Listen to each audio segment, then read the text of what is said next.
Hey, friend, welcome back to the Special Kind of Motherhood podcast. Have you ever started a healthy habit?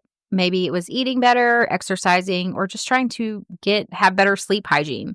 And you started out really, really strong only to have it fizzle out after, I don't know, a couple of days. You are not alone. But what if I told you there's a way to make those healthy habits stick for good? Today, we're going to be diving into a simple framework that's going to help you build lasting habits in a way that fits into your busy mom life. Stay with me because this could change the way you approach your health forever. Let's get started. Welcome to the Special Kind of Motherhood podcast. This podcast is for busy moms who want to feel their best and create a healthier home without stress or confusion. If you're ready for simple, practical tips to boost your energy, nourish your family, and make wellness a natural part of your everyday life, then you're in the right place. From easy wellness hacks to natural living tips, my goal is to help you to take small, manageable steps that lead to real, sustainable results. Because taking care of yourself shouldn't feel like just another chore. Let's dig in. All right, I'm so glad you're here today because we're going to be talking about something that I think most of us struggle with, and that is how to make healthy habits actually stick. I want to start with just a little story. A few years ago, I decided that I was going to become a morning person. And this is not something that honestly comes naturally to me. So, this was my plan. I'm going to wake up early. I'm going to have a slow, peaceful morning. Maybe I'll have a cup of coffee. Maybe I'll do a little Bible devotional. And, if I'm feeling really ambitious, I might even exercise. And I'm going to do all of this before my kids even wake up. It sounded amazing. And, I stuck with it for about 3 days. And then by day 4, I was hitting the snooze button. By day 5, I was back to just my normal rushed mornings, telling myself that I would try again next week. Does that sound familiar to you? Whether it's exercising, it's eating better, drinking more water, or even just finding time to take care of yourself, just time for you.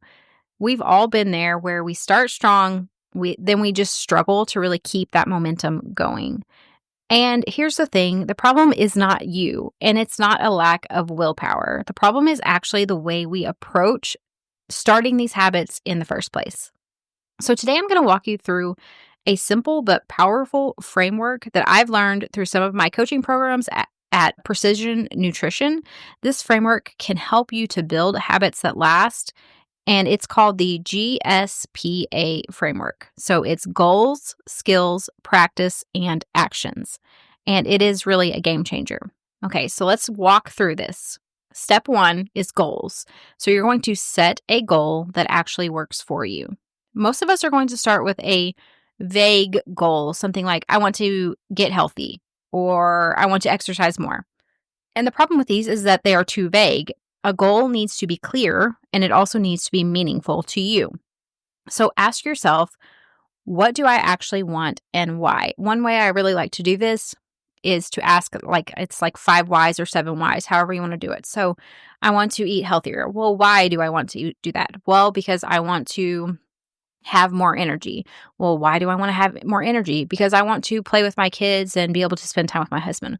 Well, why do I want to do that? Because I want to have a deep connection with them. So we're getting down deep into something that's meaningful to us. So if we can really break down that vague goal by asking ourselves why multiple times, it helps us get down to that really meaningful goal that we have set.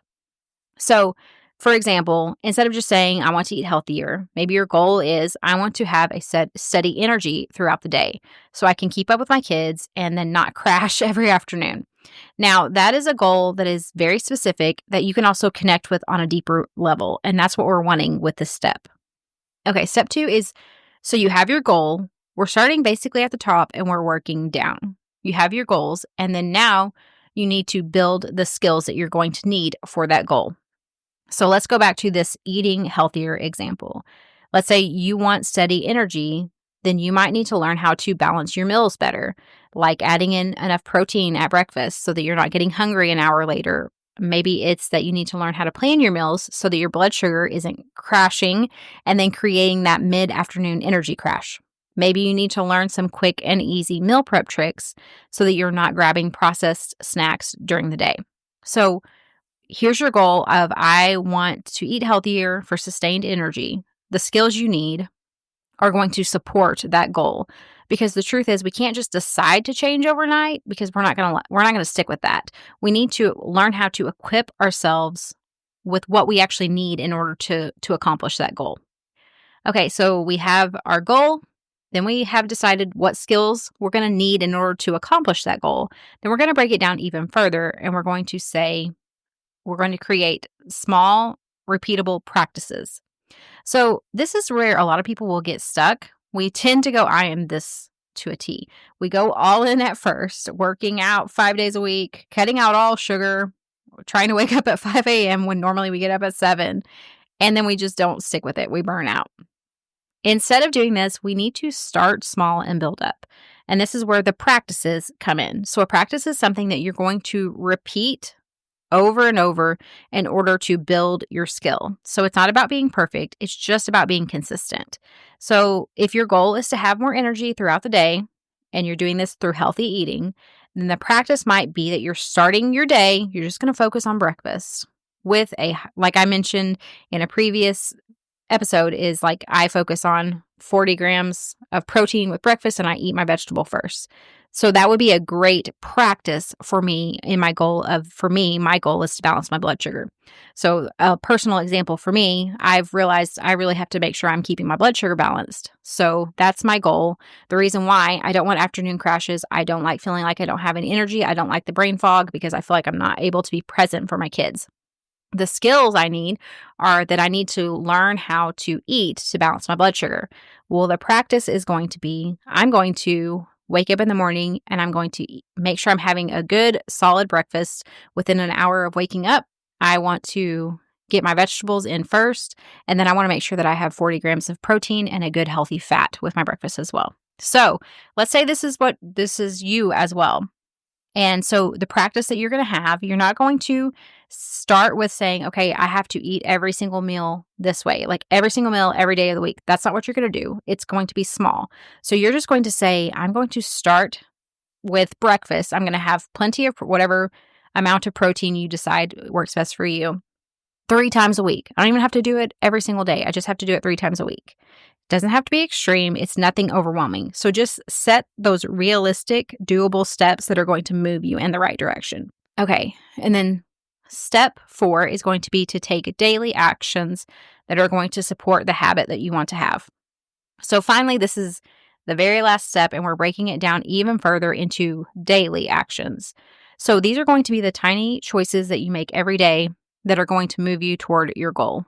So using our example, a daily action could be as simple as just, okay, today I'm going to boil some eggs or set out the ingredients or make like smoothie bags so I have stuff ready to throw in the blender for a smoothie the night before. Or I'm going to make sure that I have protein powder so that I can add that to my smoothie so I'm getting high protein breakfast. So whenever you're going to break these things down from the goal to the skills you need to the practices it's going to take to then into the daily actions, it just becomes a lot easier to stick with your habits and it feels a lot more manageable and less overwhelming. Now, I know you might be thinking this sounds great, but my life is busy and unpredictable. And that's actually why this method works, because it's flexible.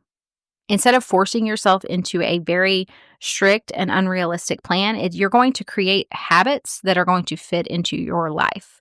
So let's say your goal is to move your body more, but your kids keep you on your toes. And instead of committing to a 60-minute workout every day, which probably isn't realistic for your life, your practice could just be to play outside with your kids for 15 minutes after dinner or do a 5-minute stretching session before bed. Tiny changes that are done consistently are going to lead to lasting results. It doesn't always feel as good because we like the big change or like the dramatic thing because we think that's where we're actually going to see the results, but that's not true. It's actually whenever we can make these small changes and be consistent with them. So, Mama, if you've been struggling to stick with healthy habits, I just want you to give yourself some grace and then sit down and try this framework. So get out a piece of paper and write it out. Start with that goal that truly matters to you. Dig deep, ask yourself why multiple times to get down really deep into the kind of the emotional side of it, or really the meaningful side. Figure out what skills you need to reach that goal. Create those small, repeatable practices that are going to build the skills, and then break it down even further into those daily actions that you need to take in order to make those practices a part of your everyday life.